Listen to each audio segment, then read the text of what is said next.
जय श्री राम मित्रों, आप सभी का मेरे YouTube चैनल संस्कृति विसुधा में हृदय अभिनंदन है। मित्रों, जान रहे हैं मेघनाद के जीवन गाथा।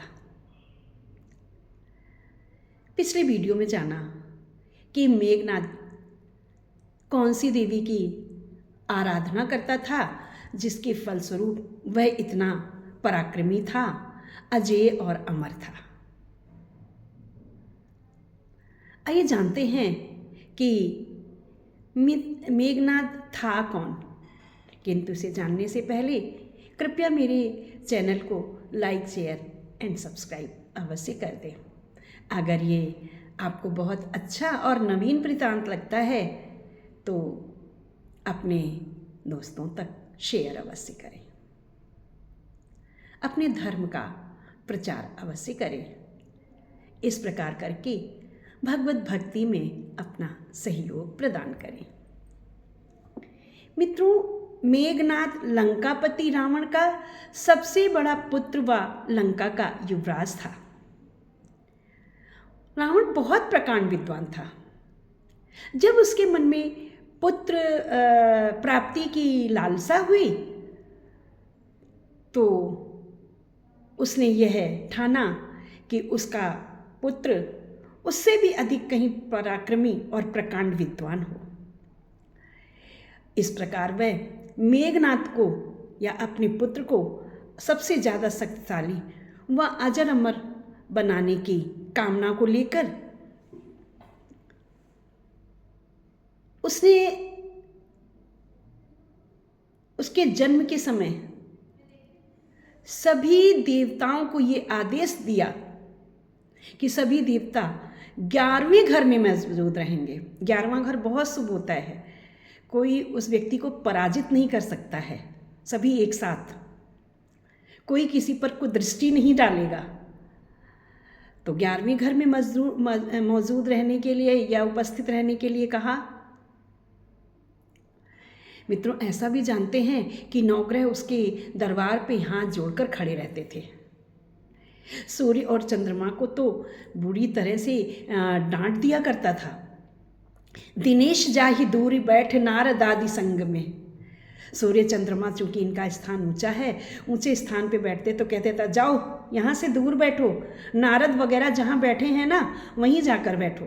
दिनेश जाहि दूर बैठ नारद आदि संग में।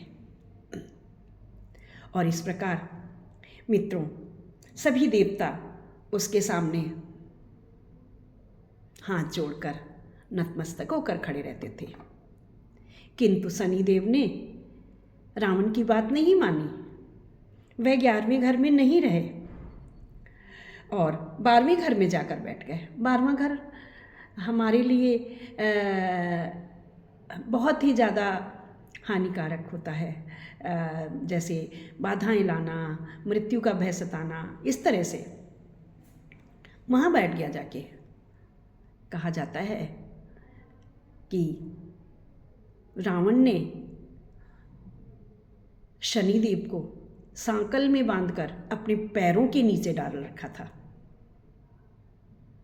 और हनुमान जी ने लंका दहन के समय उनके घर, रावण के घर में प्रवेश करके महल में जब देखा जाकर शनिदेव की स्थिति को, तो शनिदेव को वहाँ से मुक्त कराया। मित्रों, क्या आप जानते हैं यही कारण है कि जो लोग हनुमान जी की आराधना करते हैं शनि की पीड़ा उनको व्याप्त नहीं होती है। ऐसा शनिदेव ने हनुमान जी को वचन दिया था कि जो लोग आपकी पूजा करेंगे, आराधना करेंगे, मैं उनको प्रताड़ित नहीं करूँगा।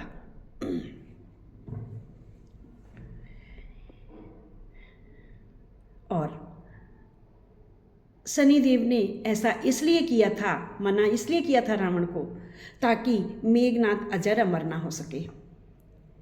और यही हुआ। इसी के परिणाम स्वरूप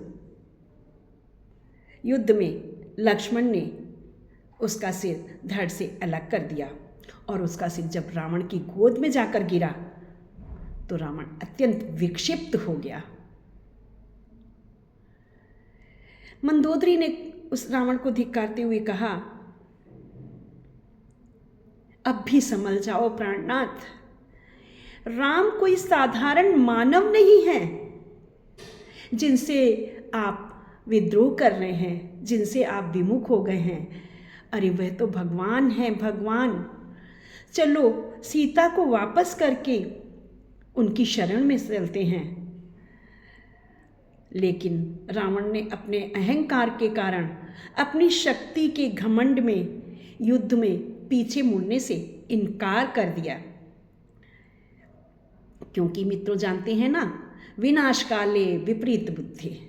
जब किसी व्यक्ति का विनाश आता है तो उसकी विपरीत बुद्धि विपरीत हो जाती है। कोई कितना भी समझाए उसे कुछ समझ नहीं आता है। वही स्थिति रावण की है।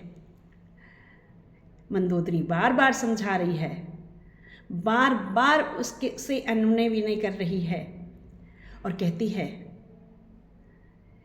ब्रह्म अनामय अजय भगवंता, व्यापक अजित अनादि अनंता।